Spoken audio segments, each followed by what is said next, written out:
So this is a video that I'm making to help explain to people the process that I've made called Landscan. The process is basically a way to make very detailed aerial photos without leaving the ground and without using a drone, a helicopter, or a plane. It's very similar to the process that modern cartographers use to make things like Google Maps, except they're using very sophisticated software with global positioning software and stuff that I don't have. So I'm going to show you how I do it with very easily available photographic equipment and a little bit of fudging around and a little bit of DIY. So let's check it out and let's see what we need. Okay, first we're going to need a camera, of course, and then you're also going to want a remote shutter release, a little remote control button to click the shutter when you can't touch the camera because it's up on a pole. The other thing you'll need is a tripod head and a light stand, a telescoping light stand. You'll also need a bubble level and a protractor. You're gonna want a backpack because holding this thing up above your head for a long time is very tiring, and you will get tired and start shaking the camera. So the backpack is a nice touch, not necessary.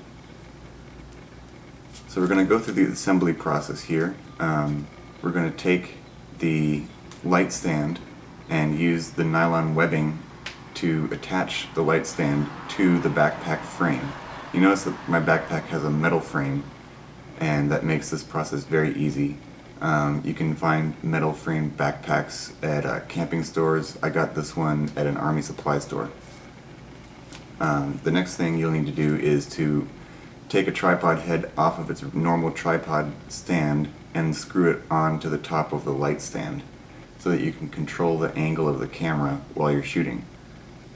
Then you attach the camera to the tripod head and lean the camera against a wall so that you can steady the camera and zero out the camera angle with the bubble level.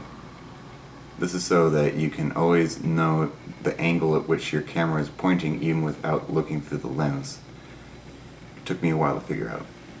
Anyways, you want to figure out what sort of angle lens you're going to be using, and then figure out how you can crop your feet out of the frame, and then base all your calculations off of that angle so that your camera will always be in the same position for every photo that you take.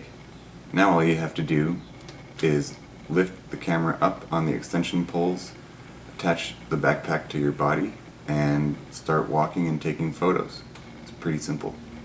And then we'll get to how you get the photos together and into one contiguous image all nice and neatly in Photoshop very soon.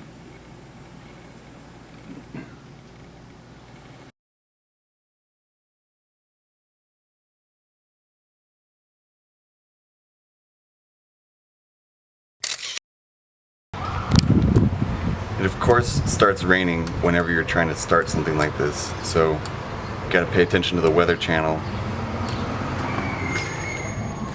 Once you finish taking all the photos, you'll want to bring them into the computer, download them, and have them stored in a folder where there's only those photos in that folder. Then you'll open up Photoshop. Almost any version of Photoshop can do this. You don't need the brand new version of whatever it is right now. Go to the drop-down menu and click Load Photos into Stack. This will take all the photos that you've taken and load them stacked on top of each other in one image. So you have all the photos you've taken in one image. Then you'll need to go and increase the canvas size so that you'll have enough room to start collaging these images together in the order that you took them. Next, you want to select all of the images and decrease their opacity to about 80% so that you can see through the overlapping parts of the images and line up certain reference points so that you'll have a very precisely aligned image. Then you just repeat that process until you have all of your images collaged together into one contiguous image. And that's pretty much it. After that, you'll probably want to save it and then flatten the image so that you know, it takes up a lot less file space. And then you do whatever you want with it. Pan through the image. You can print it very large, or just you know, have it as a little reference. So either way, that's how you do my version of photogrammetry, or as I like to call it, land scan. So thanks for tuning in.